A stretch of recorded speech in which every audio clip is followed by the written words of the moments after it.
ngomkhuleko bese siyakhuleka sonke. Baba wethu oyingcwele, egameni likaJesu Kristu waseNazaretha, namhlanje uNkulunkulu ophezu konke siza kuwe ngegama elinamandla, igama likaJesu Kristu waseNazaretha. Baba siyabonga, sibonga ukugcinwa, sibonga Nkosi ukulondwa nguwe, sibonga ukwaluswa nguwe uNkulunkulu ophezu konke egameni likaYesu Kristu waseNazaretha. Baba entambama inhliziyo yethu uNkulunkulu wethu onamandla igcwele ukubonga, asimbonanga njengawe, asimbonanga Nkosi osindisa njengawe, asimbonanga okhusela njengawe. Hlaba wonke uNkulunkulu wethu onamandla, stand upside down.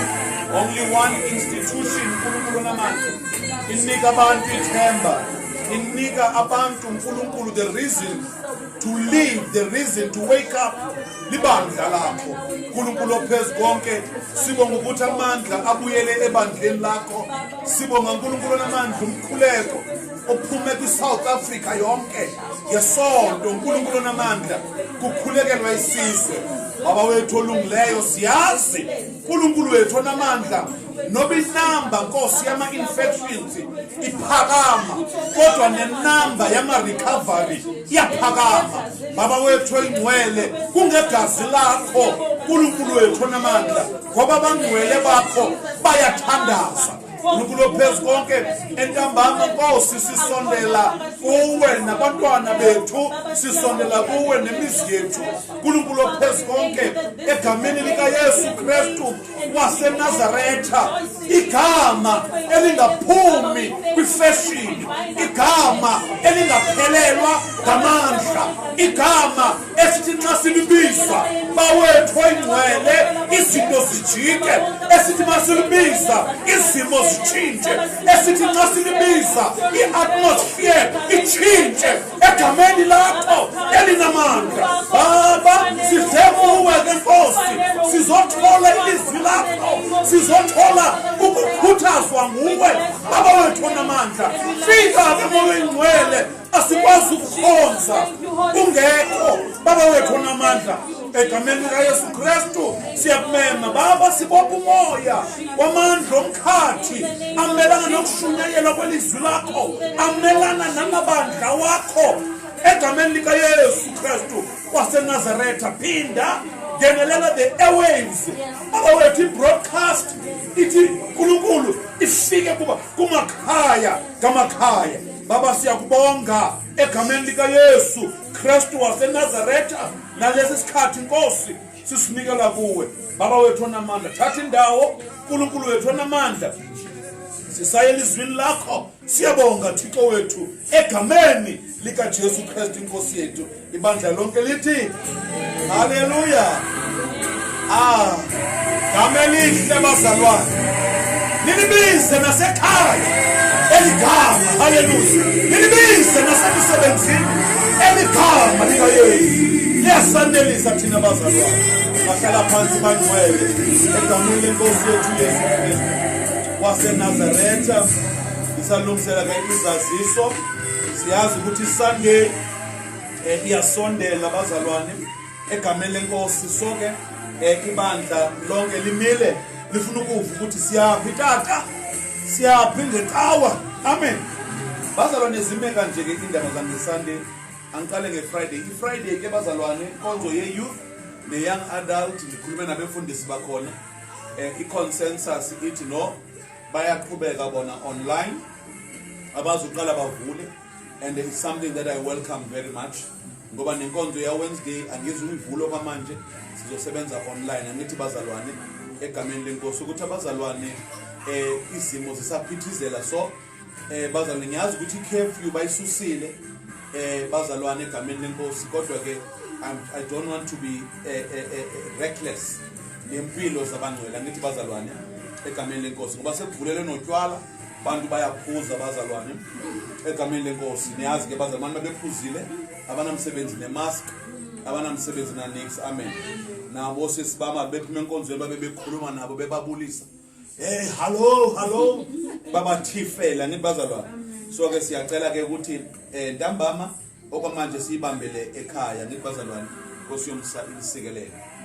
Sunday bazalwane ngibonge i-team yomama esikline nayo the whole week na last week Saturday egameni lenkosi uNkulunkulu izwile imikhuleko yethu abantwana basahlele ekhaya bazalwane until izikolo zibe ready. Amen.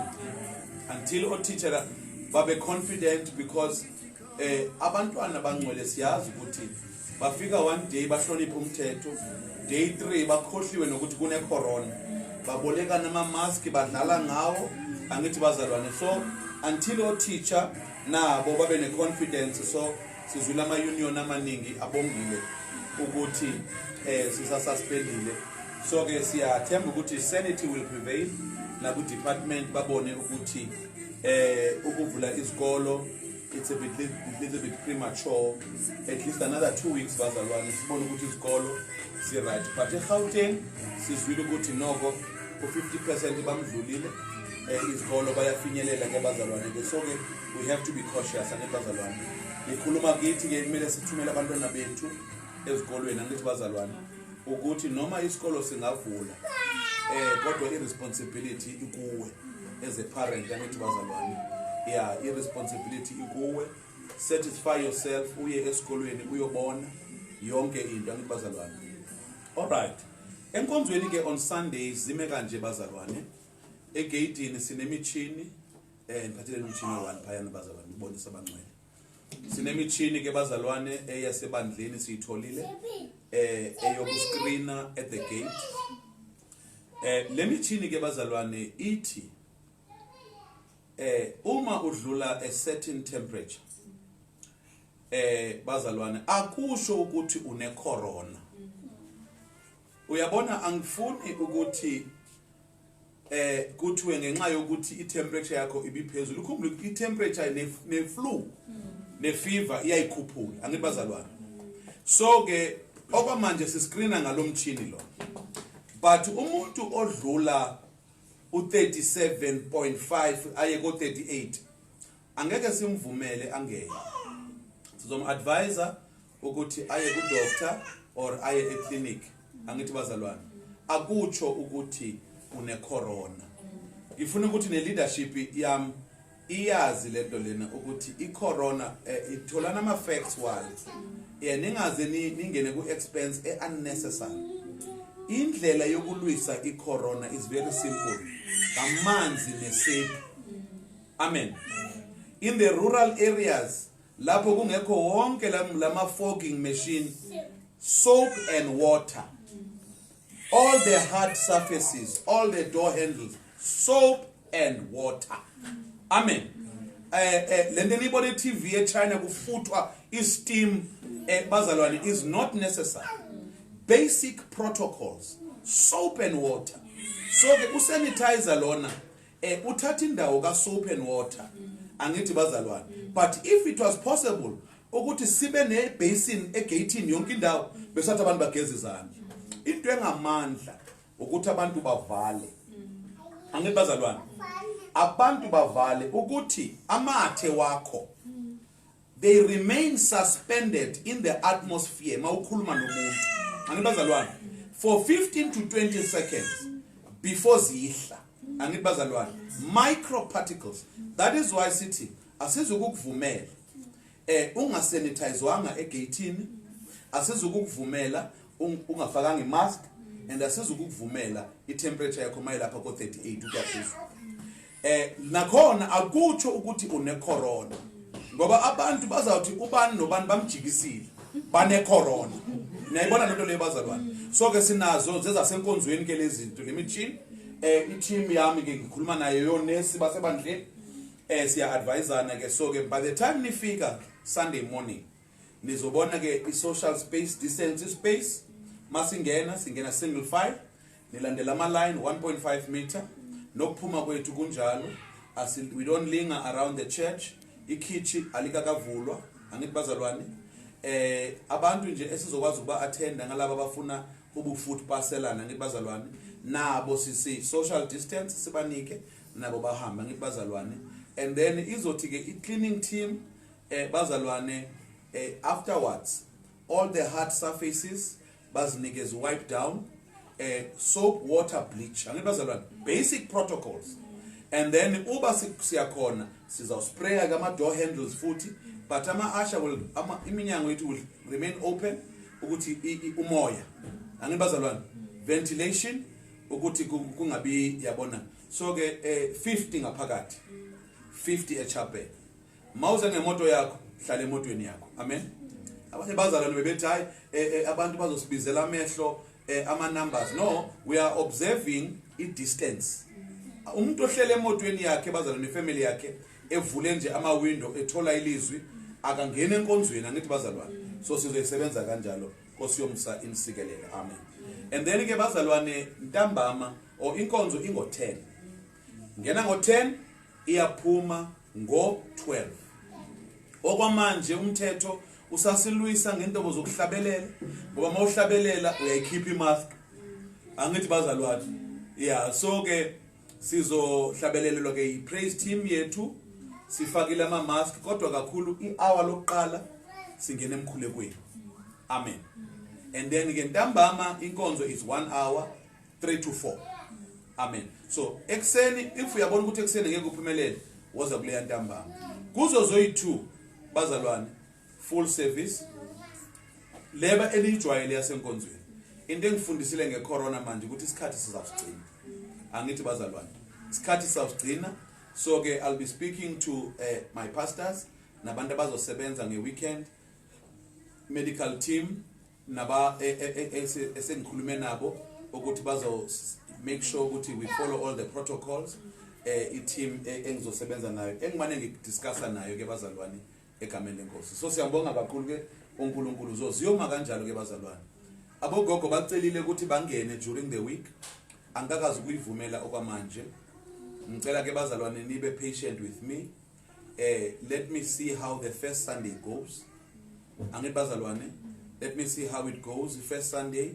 Let me see if abantu bayayihlonipha into yama-mask, abantu bayahlonipha into zokuhagana nokucabuzana nokuxhawulana. Angithi bazalwane, if kuhamba kahle sizoya siye review indaba yogogo. Angithi bazalwane, angeke beze sikhona bayoza kwinkonzo yabo bebodwa ngaleso sikhathi. Angithi bazalwane, Nkosi yomusa ke inibusise. Siyabonga kakhulu bazalwane. Amen. Mamcaba niyaphila? Amen. Hallelujah.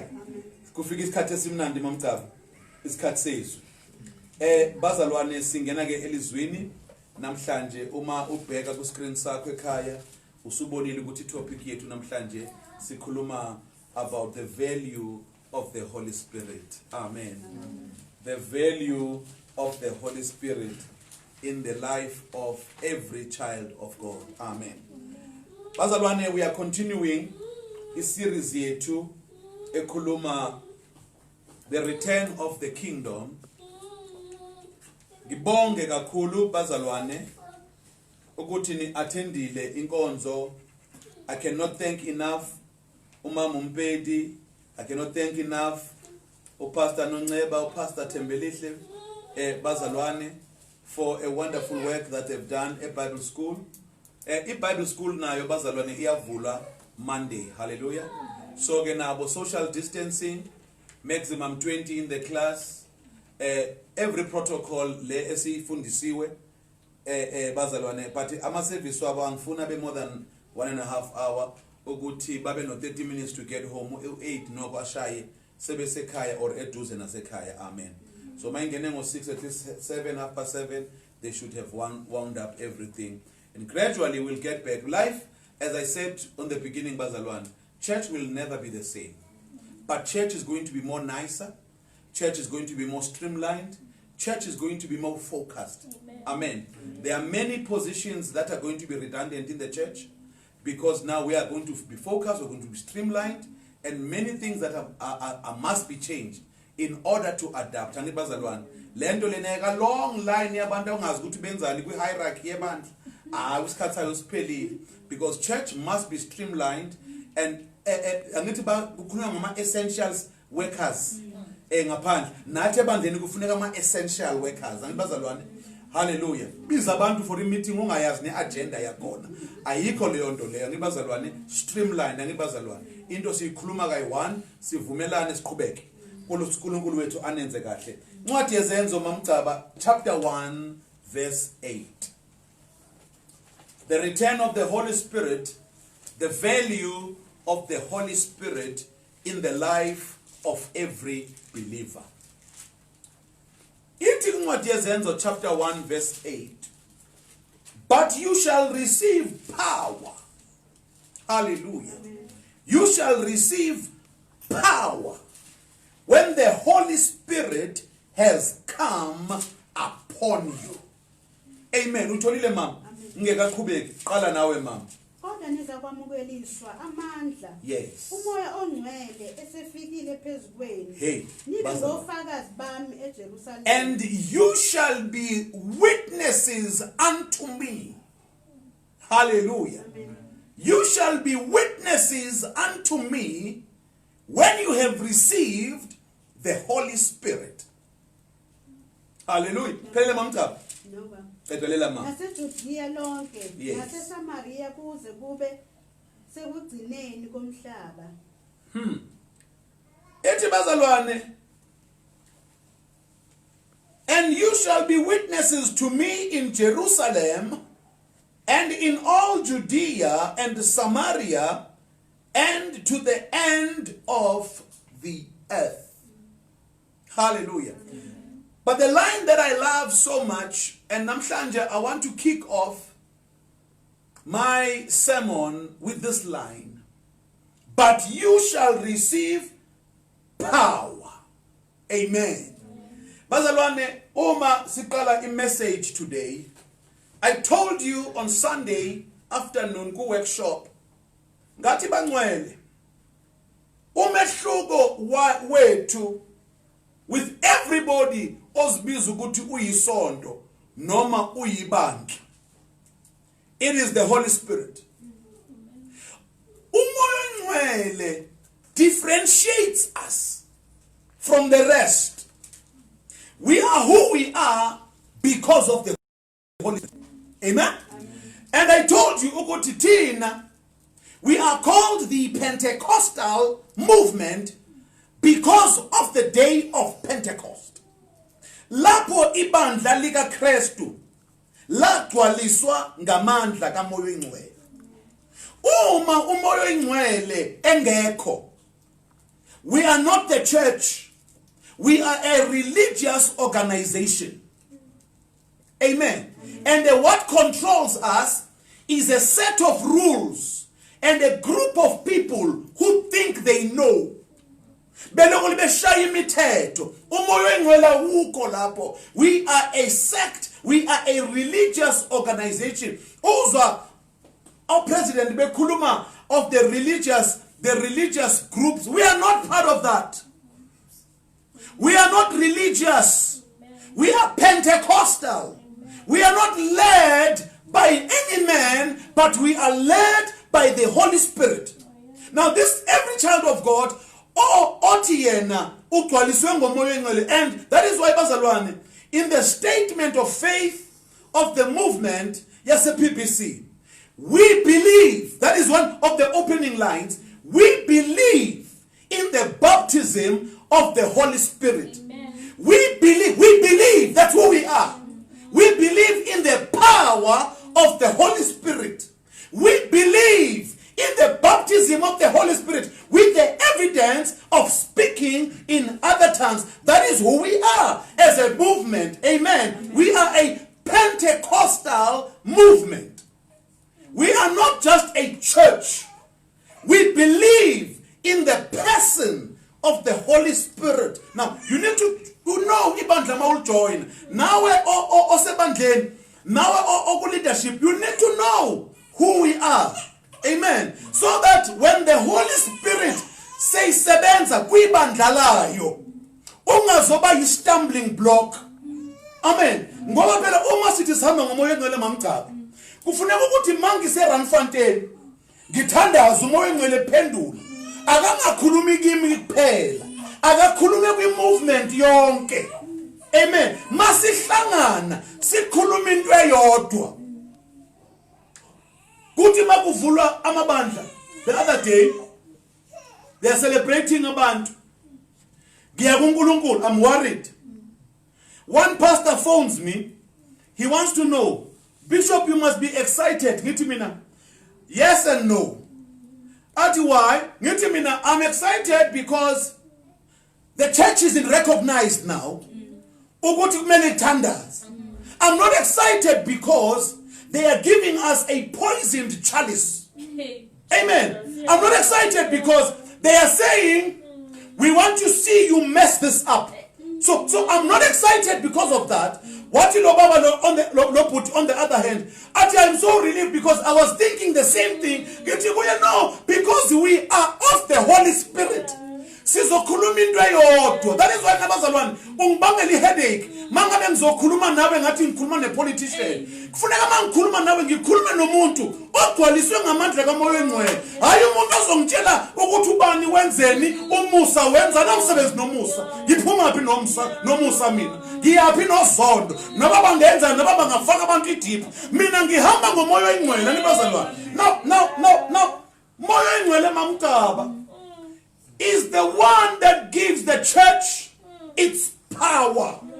Amen. Not our constitutions, not imithetho ephaswa ibandla. Uma ibandla lingenamoya oNgcwele akulona ibandla. It is a religious organization. Amen. Nabaholi bakhona, they are religious leaders. They are from the seminary or the cemetery. I don't know where they graduate. Amen. Tina sigcwaliswe ngamandla kaMoya oNgcwele. Hallelujah. Now, mamdaba uma ngisho lokhu I can't compromise on who I am. Amen. Amen. Hallelujah. Amen. Amen. Now, as I speak to you this evening on the value of the Holy Spirit, mamkaba, in life, one of the challenges of every human being, SNRs, is appreciating the gift that God gives us. Amen. Amen. That is why namhlanje I'm continuing on the Pentecostal Sunday, and I'm going to speak to you namhlanje. Na Sunday, I'll be on the Holy Spirit, because it is the only sanitizer. It is the only sanitizer esinayo mamkaba. Uma kukwazi ukuthi odokotela befaka ama mask ababili befake konke mara still babe positive. Yini into ongayithemba? What social distance do you think you can do? Because umuntu is a creature of habit. Uthe khuziwe ungakwenza ukuthi. So kumele bekhona into esiyithembile over and above the precautions that we take. We take precautions. We are not going to be reckless. We take every precaution. But who makes sure when they play there? Amen. Because and I've got businesses election. Social distancing. Election corona. Election mask. A drop and getting a mask. No more a shop. Election ungena to come seal and I'm sure. Amen. Gaboza ngathi ningene bathi mfundisi yena ayithi. Hey ngabona ukuthi manje lana kunenkinga la. Sekufuneka uNkulunkulu. Uye kumele manje abe yimask. Amen. Uye kumele abe yisanitize. Ngoba kwala abantu ngoba abantu bazalwane umuntu une 5 rand or une 20 rand. I-choice yokuthi athenge imask or athenge isinkwa. Wena ungayisaphi? Uyakusinkwa. Imask ugcina uthenge iskipa. Masiwa siwile. Mabona ichomi yakho uyibona iyinhle uthi hayi lona akaguli uyayikhupha imask. Angithi umbheke ngamehlo. Sanitizer yethu nguMoya oNgcwele ultimately bazalwane. Now people don't appreciate the gifts that God gives. No one realizes the true value of people in their lives until they are no longer around. Amen. Whether through death or separation, But many times people, even people in your life, they will never appreciate you until for whatever reason you are no longer around them. Amen. Children never appreciate truly the value of parents until parents are gone. Amen. Amen. Amen. And it is everywhere. Until you don't have a father, then you don't know the value of having a father. Until umzali wakho angabikho. Hey, mamka. Until angabikho, hayi ukuthi mhlambi uye emsebenzini uzobuya. No, angabikho. Angatholakala hayi ukuthi mhlambi wayosebenza eKapa bambonile uSomewhere eMitchells Plain mamfuna kahle ngamtho cha ngisho ukuthi akekho. Then you realize ukuthi noma bebekho sisidako. Noma bebekho sisidako umamakho. Amen. But ibingumamakho. Amen. No one realizes the value of umsebenzi. Hey. Ukuthi uyavuka emsebenzini. Yabona abantu abasebenza. Uthatha ngokuthi hayi vele kumele ngisebenze. Until one day uvuka and you don't know where you are going. Uvuke ubabheka abantu benyuka besiya emsebenzini, ubabheke bebuya bedlula la. Kuphela inyanga, kuphela unyaka. And then you say, my goodness, noma ngathola noma ngonjani. Ngiyobamba ngezandla zami. And now you realize the true value of something mase ingasekho. The value of having a wife, of having a husband. You don't realize it until it's gone. Of having a partner who's there for you, who listens to you, who omisa ama dreams wakhe ukuthi awakho aphumelele. Amen. And bazalwane, until lo muntu asuke, then you realize ukuthi life is not as easy as I thought it would be. No one realizes the value of life and health until you are sick. Angibazalwane, umuntu ogula nabazalwane ngeke ngagula in my life. Bengikhalela nabantu abadlulayo ewodini. Amen. Ngingakwazi ukusukuma mina mamgaba. Ngibabuka ngamehlo ngithi ngibona begijima abanye abantwana be toilet. Mina kufuneka ngilethelwe lento lena efakwa la.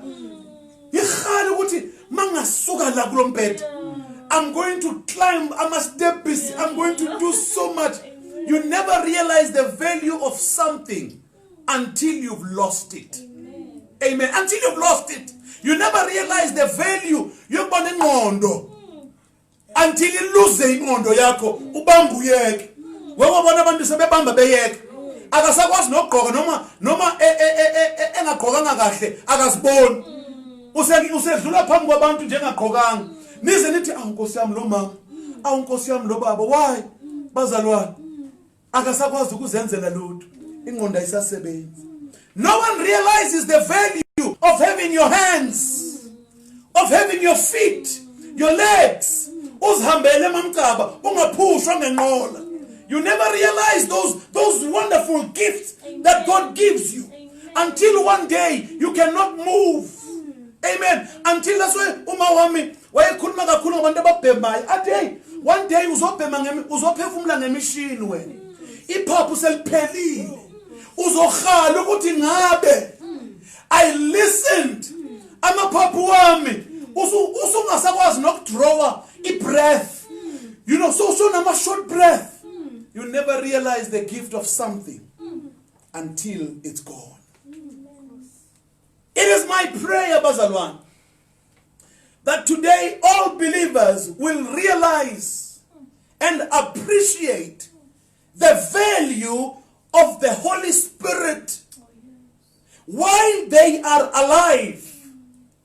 Ungaze uyo appreciate umoya oyingcwele so usezulwini. Umoya oyingcwele appreciate usesekhona emhlabeni. Uwazi umsebenzi kamoya oyingcwele empilweni yomntwana kaNkulunkulu. Mamcaba, uma ngikhuluma ngomoya oyingcwele, umoya oyingcwele ufuna ku-appreciate number 1 ukuthi umoya oyingcwele unguNkulunkulu. Hallelujah. Umoya Oyingcwele is God. Moya ohalalelang. Kimudimu kasibili. Amen. Ariya go buka ya John chapter 16 verse 7. John sijamba nje sikuzenzo iya ngapha 16 siku verse 7 sengifikile ukafika umcapha. No sengifikile manje. And mina ngifaka nezibuko nawe ufaka izibuko mamcapha. Amen. John chapter 16 verse 7 ithi ngelimi engiliphethe. Nevertheless kusho uJesu Kristu. Lalela bazalwane muthi murena Jesu hatsa malefatsi. Atsa malefatsi murena Jesu. Unasa khoni hore ha ale Jerusalema abe Lesotho. Unasa khoni ha ale Jerusalema hore abe Kofura. Unasa khoni. He was bound by the body. He could not move. That is why bazalwane he had to go. Oh yes. Amen. Yeah. That is why he had to move and go because it's a tsamaya. Moya ohalalela budimu kasebeli ata came back as moya ohalalela. Now, urimona uthi mamta Asam 16 verse 7. Kodwa mina ngilitshela iqiniso. Kukhuluma uJesu Kristu. Uthi now I tell you the truth. Nginitshela iqiniso ngilibulela nithi. Amen. Ham Lokuthi kunilungelo ukuba ngimuke. Uthi uJesu Kristu kunilungele. It is for your good. Itlambeyile. Kuri kitsama. Amen. Asambe mama. Ngokuba uma ngingamuki. Hobani hakisatsamai. If I remain with you,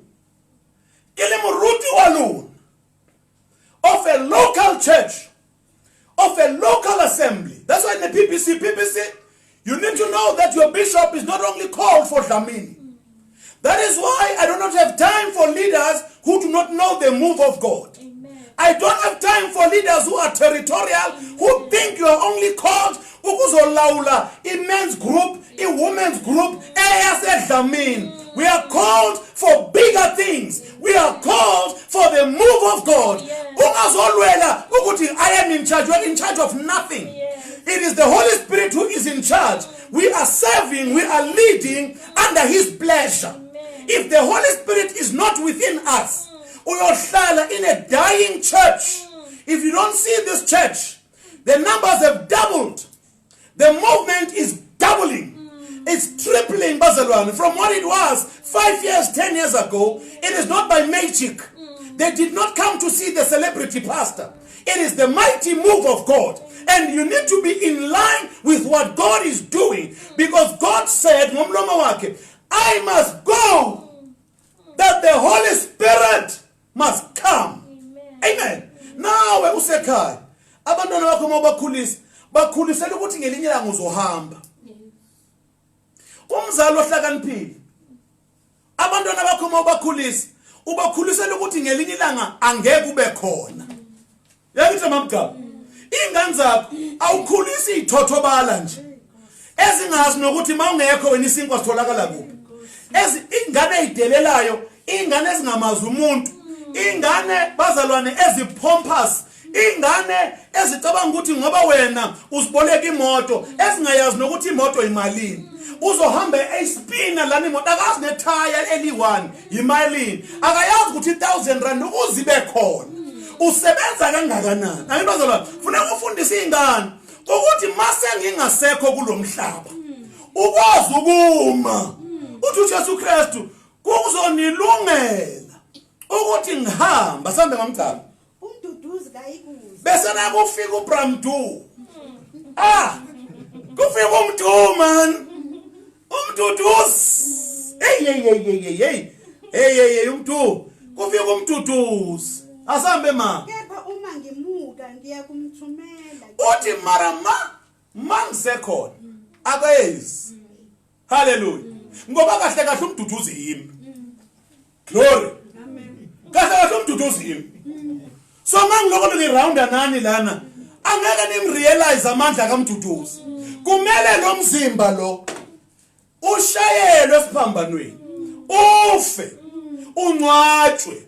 bese namasobuya ubuya ngomzimba okhazimulisiwe. Amen. Hallelujah. Ongasabanjwa yi-distance. Ithe uJesu Kristu ma esebuyile. Bamgcina eseCapernaum ehamba nabo. Mabembheka kasekho. Uyavela bomeli. Tshela abafundi masihlangane eJerusalem. Mabesathi baba usehambile. Ebehamba yonke indawo uthola uPetru babuyele emanzini babamba inhlanzi. Uthi esenkhona bafana. Uyapheka mabevula amehlo abasamboni. uJesu Kristu namanje mangithi baba uyeza athi yebo sengikhona. Makhala umuntu eAustralia athi daddy athi sengikhona. Makhala umuntu eAmerica athi ushonelwe ngubaba sengikhona. Everywhere. Why? Akasabanjwanga umzimba. Fana nomntwana kaNkuluNkulu. Mhla ungasabanjwanga izinto zalomzimba. Uzo enjoya ukuba umntwana kaNkuluNkulu. Mhla ungasabanjwanga iposition into ethile ebandleni ndim nekwaya angeke ipractice dingeke usabophekile sweetheart usabophekile ngoba lezo zinto lezo zizokubulala zizokukhandla thina sikhululekile mamcha sikhululekile ngiyabona abefundisi bane stress ba frustrated yonke indawo siyashumayela ibandla loku Facebook selidlula ibandla eliattenda on Sunday isimanga mamcha sekufika ibandla libe 2005 people abangakhonzi nathi abantu abathumela ama message bishop ngisize bishop ngine business yawa bishop not from here I'm talking people from Tanzania abathi bishop we are watching you amen Tanzania mangabe ngikuphi ifi bengithi hayi asingeni ku Facebook siyomane sikhonze ebusuku abazalwane abeze siyifihla yilokho ifihla lokho okubangela umsebenzi kaNkuluNkulu ungayiphambili. The doctrine of the Holy Spirit ithi mayikhulunywa mangifundisa iBible school ngikhuluma kune subject engiyibiza ukuthi pneumatology which means the study of the Holy Spirit. It is a Christian theology leyo eyokuthi umoya oyingcwele unguNkulunkulu. Hallelujah. Umoya oyingcwele une personality. Ke motho. Moya ohalela asimoya ona wa fan. Ke motho. Hallelujah. Bazalwane, kufuneka ukuappreciate lokho. Ukuthi emhlabeni unomuntu maningi amabandla angakholelwa kumoya oyingcwele. Amasonto nabantu abashumayela abafundisi religious leaders who don't believe in the Holy Spirit. Hallelujah. And the many churches kodwa uJesu Kristu ngiyamthanda ngoba ukubeka kube sobala ukuthi umoya oyingcwele John 14 ma umoya oyingcwele ngumuntu. John 14 Fundu 16 no 17. Page nje kayi1. Angithi bongapha page kayi1 uthi nje. Amen. Noma kayi2. Buka sengifikile. Asiye ma. 16 John 14:16. Asambe mama. Ngiyakucela ubaba aniphe omunye umduduzi. Hey. Uthi and I will pray the Father and he will give you another. Hallelujah. Another. Who is the first one? Ulizwi. Owayekhona ekuqaleni. Owaye kuNkulunkulu. Owaye nguNkulunkulu. Ulizwi. The written word. Amen. Hey, yini ngathi nifundela ame ngishumayeza a couple of days ago ngolizwi. Amen ebela. Mase ni quiet.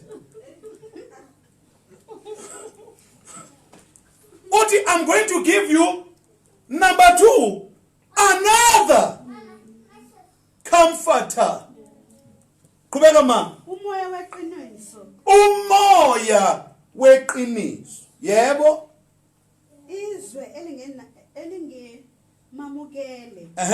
Ngokuba lingamboni. Yeah. Lingamazi. Bazalwane yini emhlabeni eyamkelwayo ebonwayo? Mangafika nje elapha eminyango bese ngithi mina hello zokongibona ini? Umuntu it's not a trick question. Nangikhumbuza eclassini. Makubuza umbuzo. Hauna mutata shapi wangona. Ha ukokota momunyako kifitla. Kiri hello kimutu. Amen. And ke mang lefatsheng a o thusang. It's not a trick question. Naku ngiza nginemoto igcwele izinto ziyasinda ngibesana ngiyapaka. Bese ngithi ngifuna angangisiza ubless inje ngeke. Ingakujabulela nje kodwa ngeke ngisize. Funeka umuntu ozosiza. Manje bazalwane uJesu Kristu bebeka kusobani. Umoya engcwele ngumuntu because ngumuntu owamukelwayo. Umuntu osizayo. Asabe. Nina Yeah. niyamazi Yeah. yena. Yeah. Ngokuba uhlala nani. Hey. Uyakuba kini. Right. Now, mamgaba, uyazi ukuthi uJesu Kristu kade thini? Ebethi namhlanje uma esekhona umoya oyingcwele. Senizoba noNkulunkulu opersonal. Hey. Akusase uNkulunkulu ohlala esontweni. Kindlu yakereke ubonele bathu abafita theusalintswe. Dala mawudlula kumasabapho wakudala bekufana nama sign. Kubhalwe stelte. Akhuluni. Ubaseni zodlula phambi kwendlu yenkosi. Nehuta ayishaya. Ubona nabantu bedlula theusalintswe refita kereke. Khale kwale haba kena kereke bakena bar. Why? Because this place inoNkulunkulu. It's holy. Mabephuma bathakatha. Mabebuya. Amen. Baye kubaba lapha yana angene boxini. Kupontswara le milatu ke ditsetsena linghape li ena oh ke tsenjwang ntate a re tlatsa mayelo etsa Maria tletseng grasi ya baba 3 o etsele ntate wa rona ka mo modimo baba 3 and then modimo tla o tshwarela ke re wa utlwa ngwanaka ke a leboha ntate amen o phuma futhi. Why? Because the Holy Spirit beyihlala one place. Uthi uNkulunkulu ngoJesu Kristu. Uthi manje nizohamba naye. Hey, that's why bazalwane mangabe uyatshontsha wena usindisiwe utshontsha naye. Amen. Mangabe usindisiwe awushadanga ulala nentombazana or ulala nomfana nomoya engcwele ukhona naye uyalala. Angithi usindisiwe. Akahambi umoya engcwele noma wenzana akahambi. Uhlala nawe noma uyaphuza naye uyadaba. Athi ke uyaphuza kodwa lo muntu wami lo. Umoya engcwele angibazalwane noma ubhema naye uyaphema. Angathi usindisiwe. Akahambi lithi iBhayibheli ngeke akushiye. That's why noma sekufika ilanga lokugwetshwa uzophuma kumoya engcwele amela. Umbheke emehlweni utshela ubaba uthi baba mina ngifanele ukuya lapha. Ngoba lo baba lona ebengihamba naye usekhipha ifile lami angibazalwane. Now he became a personal God, a private God, a God who knows your daily struggles. Hayi uNkulunkulu omthole esontweni umshiye khona.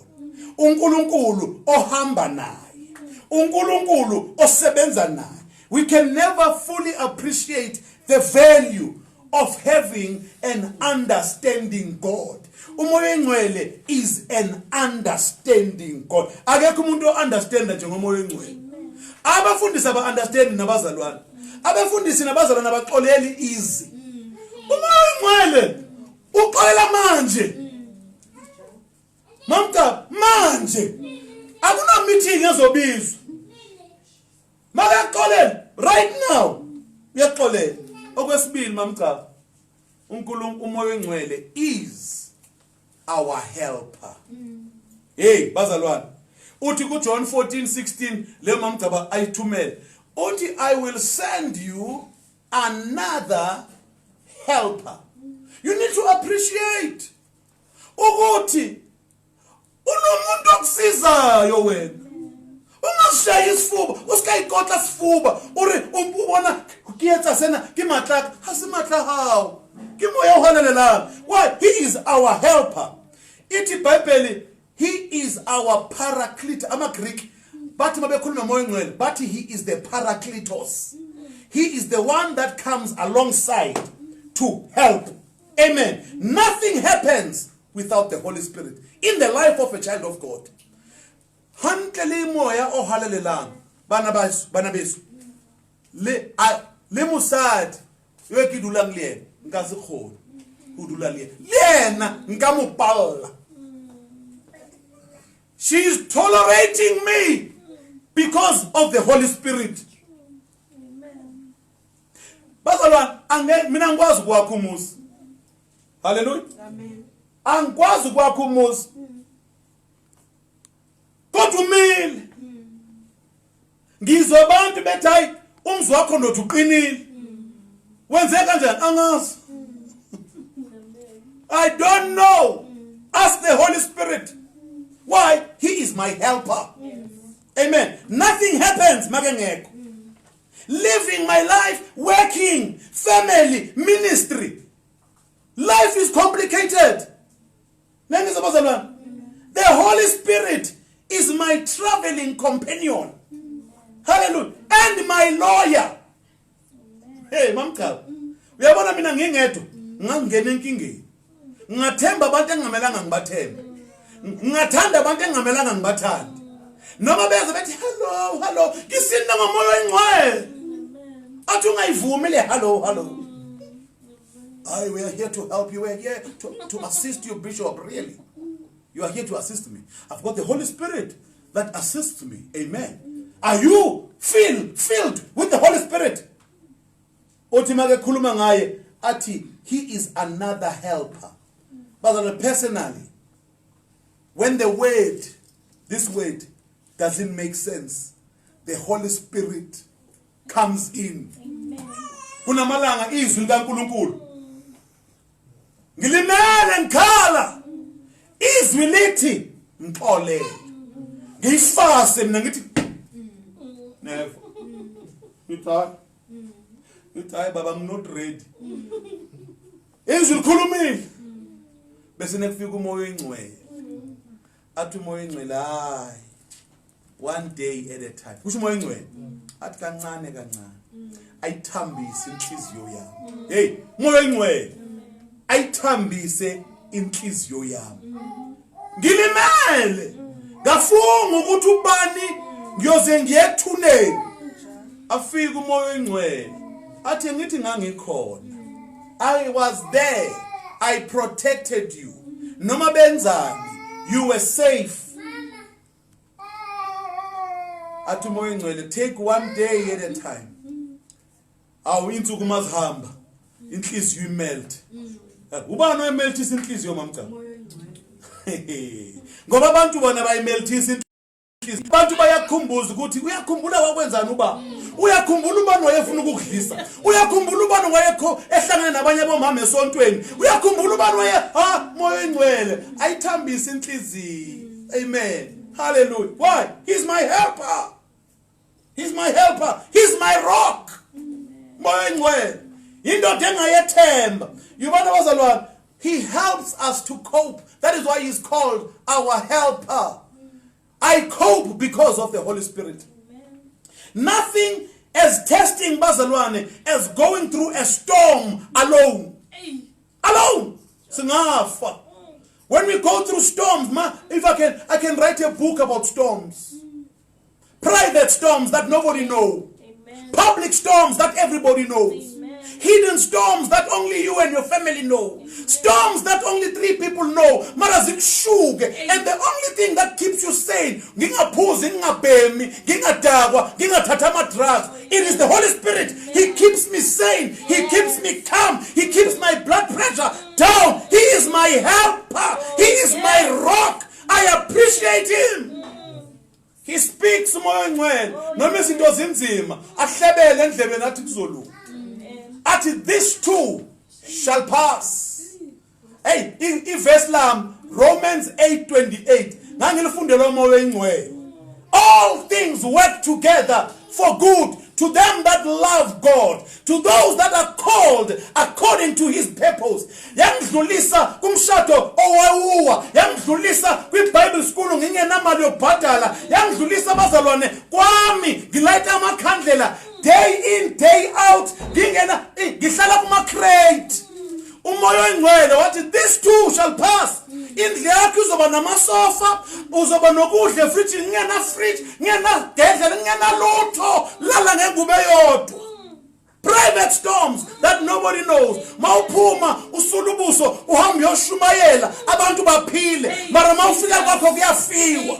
Moya oyingcwele bambe. Hey Jesus. Moya oyingcwele abantu bengakhohlwa loba bene powerful kangaka. Moya oyingcwele nika isithunzi abantu bekudiliza abantu bekhuluma ngawe kodwa umoya oyingcwele anika isithunzi. My God. Angeke umhlukanise nomoya oyingcwele.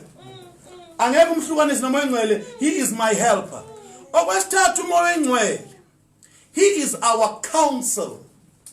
Hey, yaza kubhalo la ekhaya. I've got theologians. They know everything here. They are theologians. Amen.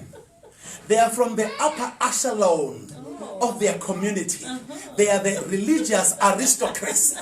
They know everything, every storm. It's fine, sweetheart. One day, Mark Shire in Pilo uzofuna le video. Hallelujah. He is my counsel. Oh yeah. Hey, bazalwane, asiya kwincwadi kaIsaiah mama. Awu, mzukulwana wami madoda. Isaiah 11:22. Isaiah Uyamazi lo loyisi. Uyamazi. No. Isaiah 11 verse 22. From that time, bazalwane, 400 years before Jesus was born, Isaiah kade khuluma ngale ndoda. 400 years umprofet uIsaiah wayehamba umhlabathi 400 years before Jesus afika. That is why abantu abanomoya oyingcwele mamcaba abadingi cell phone. Badinga igumbi. Yebo. Ungene egumbini. Yebo. Uvala istab. Yebo. Bese uthi moya oyingcwele ngithintele bonke ogogo abane connection. Amen. Hallelujah. Amen. Moya oyingcwele Amen. ngithintele bonke abefundisi abane connection. Yebo. Ngithintele wonke ama-leader ane connection. Amen. Vula istab. Ubone bonke abantu benza le nto kade uyithandazela. What? Holy Spirit takes over. That's how this church operates. That's how it has always operated. That's how it's operating. That's how it will always operate. The Holy Spirit is the senior pastor here. I am just a figurehead. The Holy Spirit is the real bishop. He makes me look good. Kahle kahle uye oshumayelayo, uye odriver inkonzo. Amen. I'm just a puppet. Amen. I'm just a puppet. Magathi siyale nyayo. Magathi siyale ngiyale. Utholile ma? There's no 22. Hayibo, Isaiah 11. Uyisephi 22? 13. Hayi kahle. Yabona manje ngiyaqala lezi zinto zethu. Soxabana yazibazalwane. Soxabana bazalwane man yazi. Okay. Iyeke bazalwane ngizonitholela yona. Khona la khona. Mama yithini mama? Kulapho ngifuna khona the spirit of counsel mama. Ngoba u14 ukhuluma ngamahayena, u13 ukhuluma ngamahayena, ngifuna mahayena. 11:2. Yes, hey, yabona le nto yokutype ebusuku mkami uwe lo ungenzele stress ubundenzani. 11:2 wena ngifaka u22. 11:2 emakhaya bazalona akekho u22. That is my imaginary Bible. Ayikho. 11:2 hamba mamcaba. Umoya kaJehova kukhuluma umprofeti before Pentecost. Hey, yamthanda mina umprofeti ixesha nithi ma 10 minutes. Okay, qedela ma. Umoya kaJehova uyakuhlala phezukwakhe. Umoya kaJehova uyakuhlala phezukwakhe. Asambe ma. Umoya wokuhlakanipha. Umoya wani ma? Wokuhlakanipha. The spirit of counsel. Oh, hallelujah. I appreciate the spirit of counsel. Amen. Phela makhulunywa ngecounsel bazalwane kukhuluma into eadvise amakhosi. Yabona inkosi bazalwane ayenzi lutho ingekalandi icounsel. Ukuthi ngicabanga ukuthi nithini? baphikisane mase beqedile athi nasi isinqumo. Why? Ulandela ababantu to help him to rule. Angibazalwane, advisor, any leader unama advice, any father needs to have advisors with matters of their lives to protect them from making mistakes, bazalwane, that would come back and harm them and harm their kingdom. Now, to a believer, glory, who's constantly under attack, under scrutiny, every movement esiyenzayo ibhekile. Nabantu abadlisono ebandleni, abenza ubutsotsi ebandleni, banesibindi sokusibheka. Why? Because thina, we are the children of the light. Amen. Now, the world is waiting for us to make mistakes. But the spirit of counsel, umoya wokuhlakanipha, bazalwane ngangikho mina la. If umoya wokuhlakanipha kade ungekho kimi, hayo wami umoya engcwele. Umoya engcwele mamthaba uyakwazi ukuthi avoid i-trap. Abantu usathana uyakwenzela i-trap. Athi ayisiyamazi lo alifakwa. So somtholela umuntu ofana naye ukuthi amnyathele bese nalwe. Lona yazi mawulwa nomuntu mamthaba, wena ungalindelanga ukulwa, yena elindele ukulwa uzokushaya.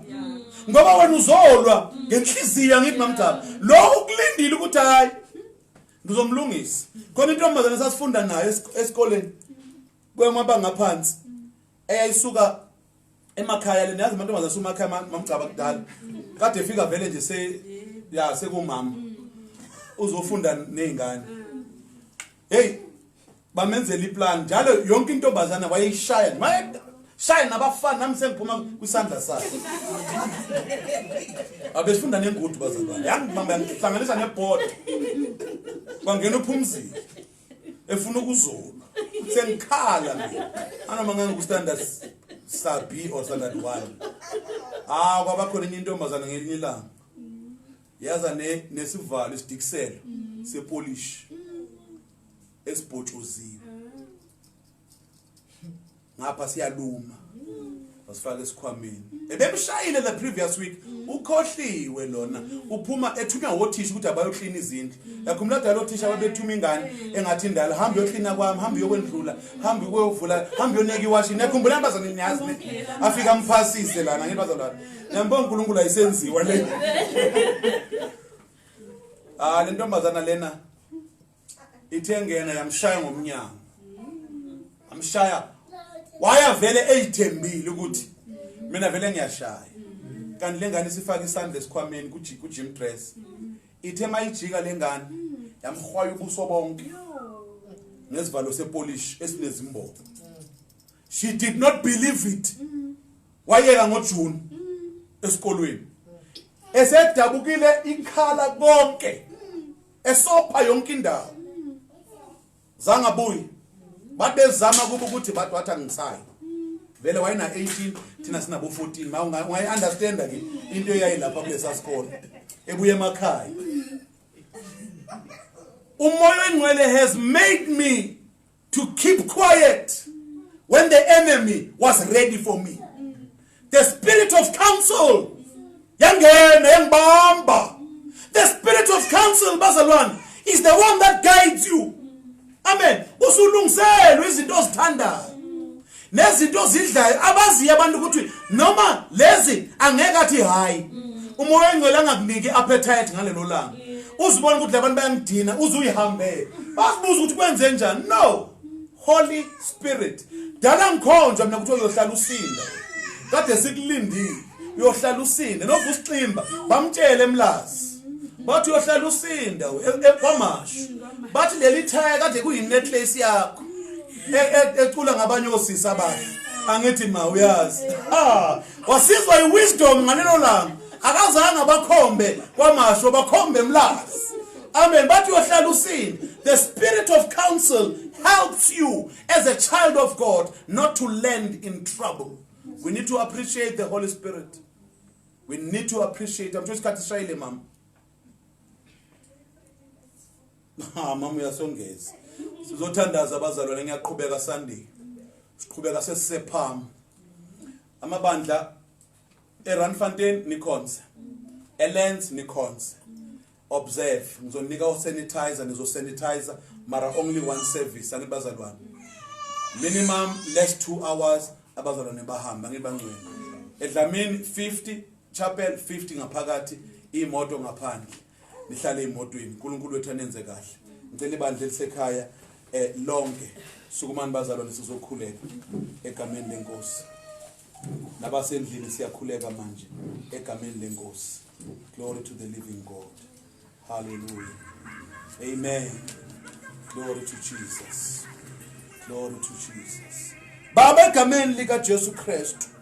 uNkulunkulu ophezulu konke siza kuwe ntambama uNkulunkulu namandla. Baba siyakumema moya ohalalelanga. Siyakumema moya oyingcwele. Spirit of counsel, our helper, our Lord, in times of need, we call upon you right now. uNkulunkulu namandla egameni lika Jesu Kristu. I pray that we begin to appreciate your work and your ministry in our lives. I pray that everyone uNkulunkulu recognizes the presence, the leading, and the power of the Holy Spirit. And Father, I thank you. Ukuthi, you are responsible for businesses doing good. You are responsible for churches excelling. You are responsible for careers excelling. uNkulunkulu namandla, because you are the Spirit of excellence. And Father, I give you praise, uNkulunkulu namandla, as your church wakes up to realize ukuthi, you are the man behind the scenes. And I thank you, Baba. We rely on you, Holy Spirit. Nasentambama siyolala, sithembe wena Nkosi. Biyela makhaya wethu.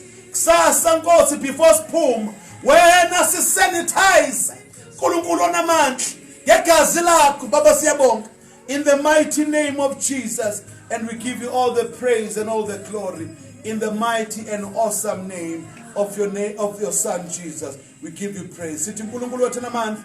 May the grace of our Lord, the love of God, the sweet fellowship of your Holy Spirit, may it rest and abide with us now until Jesus comes. And everybody said, hallelujah.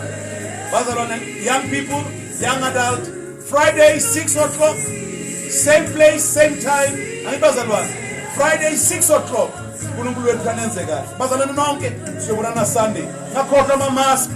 Amen. Nibahloniphe egate. Ningabachofi nje. Amen. Mabethu na 38 hambe ekhaya. Nkosi yomusa ibusise. Amen. Glory to Jesus.